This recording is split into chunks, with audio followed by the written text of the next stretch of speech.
হরে কৃষ্ণ। আজকের গল্পটি হলো একটি সন্ন্যাসীকে নিয়ে।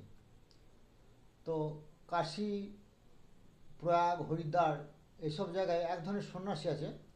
এরা সরাসরি কারো কিছু কাছে কিছু চায় না। তারা এইভাবে চায় যে, হে রাম, তুমি আমাকে 100 আটা দাও, বা হে রাম, তুমি 1 পোয়া ঘি দাও। তো এরকম এক সন্ন্যাসী পাহাড়ে জঙ্গলে ও ঘুরতে ঘুরতে অনেক ক্লান্ত হয়ে পড়েছিল, এবং ক্লান্ত হওয়ার পরে সে ইচ্ছা করলো যে এই ক্লান্তি যাতে লাঘব হয় সেই জন্য ভগবানের কাছে, রামচন্দ্রের কাছে সে প্রার্থনা করছে কাতর হয়ে, যে হে রাম, তুমি আমাকে, আমি খুব ক্লান্ত, আমি পরিশ্রান্ত, আমি আর হাঁটতে পারছি না, আমার খুব কষ্ট হচ্ছে, আমাকে তুমি একটি ঘোড়া দিয়ে সাহায্য করো। তো কিছুক্ষণের মধ্যেই দেখলো যে সত্যি সত্যি একটা ঘোড়া তার কাছাকাছি রয়েছে। ঘোড়াটি মাদি ঘোড়া।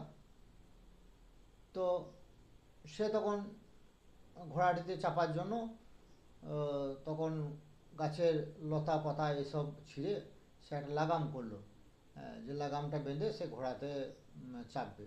সে লাগাম তৈরি করে ঘোড়াটার সঙ্গে যখন লাগামটা জুড়লো, এবং সে যখন ঘোড়াটা চাপতে যাবে তখন দেখলো যে ঘোড়াটি প্রসব যন্ত্রণা ছটফট করছে, এবং সে কিছুক্ষণের মধ্যেই একটা বাচ্চা ঘোড়া প্রসব করলো। তো কিন্তু এই কিছুক্ষণের মধ্যেই সে ঘোড়াটির প্রতি ওই সন্ন্যাসী আসক্ত হয়ে পড়েছিল। ঘোড়াটা জন্য অনেকক্ষণ লাগাম তৈরি করেছে, তারপরে বাচ্চাটি প্রসব হওয়া দেখলো, এতে আসক্ত হয়ে পড়েছে, এবং সে কিন্তু ঘোড়াটা ছেড়ে আর যেতে চাইল না। তো কিন্তু ঘোড়াটিও আবার তার বাচ্চা ছেড়ে যাবে না।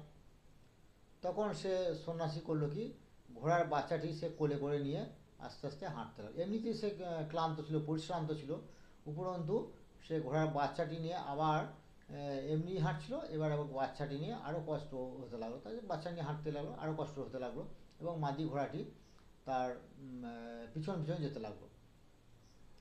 এখন সে বলছে যে, হে রাম, তোমাকে কি চাইলাম আর তুমি কি দিলে? হ্যাঁ, আমি তোমাকে চাইলাম আমার কষ্ট লাঘব করার জন্য একটা ঘোড়া, আর এখন ঘোড়াতে আমি কি চাপবো? ঘোড়াই তো আমার উপর চেপে বসে আছে। তো শিল ভক্তি সিদ্ধান্ত সরস্বতী গোস্বামী প্রভুপাদের এই শিক্ষামূলক গল্প থেকে তিনি এটাই উপদেশ দিচ্ছেন যে আমরাও এরকম মায়াবদ্ধ জীব।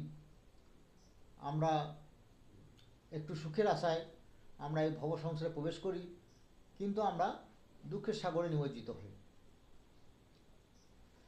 ওই সন্ন্যাসী যেমন ঘোড়ায় চাপার পরিবর্তে ঘোড়ায় তার উপর চেপে বসছিল, সেরকম আমরা সংসারে থেকে সুখ আস্বাদন করব কি, সংসারই আমাদের ওপর চেপে বসে থাকে।